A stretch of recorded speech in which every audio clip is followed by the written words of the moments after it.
মারা গেছেন অন্তর্বর্তী সরকারের উপদেষ্টা এএফ হাসান আরিফ। দুপুর ৩টার দিকে ল্যাবিড হাসপাতালে জরুরি বিভাগে নেওয়া হলে তাকে মৃত ঘোষণা করেন চিকিৎসক।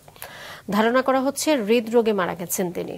সরকারের ভূমি, বেসামরিক বিমান পরিবহন ও পর্যটন মন্ত্রণালয়ের দায়িত্ব পালন করছিলেন হাসান আরিফ। তার মৃত্যুতে শোক জানিয়েছেন রাষ্ট্রপতি মোহাম্মদ শাহাবুদ্দিন, প্রধান উপদেষ্টা ডক্টর মোহাম্মদ ইউনূস ও বিএনপি মহাসচিব মির্জা ফখরুল ইসলাম আলমগীর সহ বিশিষ্টজনেরা। হাসপাতালে ছুটে যান প্রধান উপদেষ্টা সহ অন্যান্য উপদেষ্টা, যান তার স্বজন, রাজনৈতিক নেতারাও। বাদ এশা ধানমন্ডিতে তার প্রথম জানাজা হবে। আগামীকাল হাইকোর্টে হবে দ্বিতীয় জানাজা। দাফন করা হবে মিরপুর বুদ্ধিজীবী কবরস্থানে। 22 ডিসেম্বর তার মেয়ে কানাডা থেকে দেশে ফেরার পর হবে দাফন। ততদিন রাখা হবে বারডেম হাসপাতালের হিমঘরে। উনি প্রত্যেকটা ডিবেটে খুবই পার্টিসিপেট করতেন, প্রত্যেক বিষয়ে ওনার সুচিন্তিত মতামত উনি দিতেন।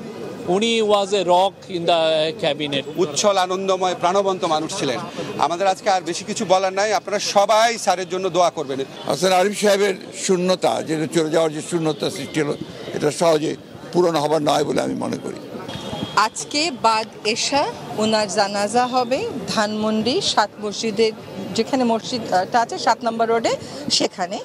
তারপরে ওনাকে রাখা হবে ওনার বাসাতেই। আগামীকাল সকাল 11টায় হাইকোর্ট প্রাঙ্গণে ওনার দ্বিতীয় জানাজাটা হবে।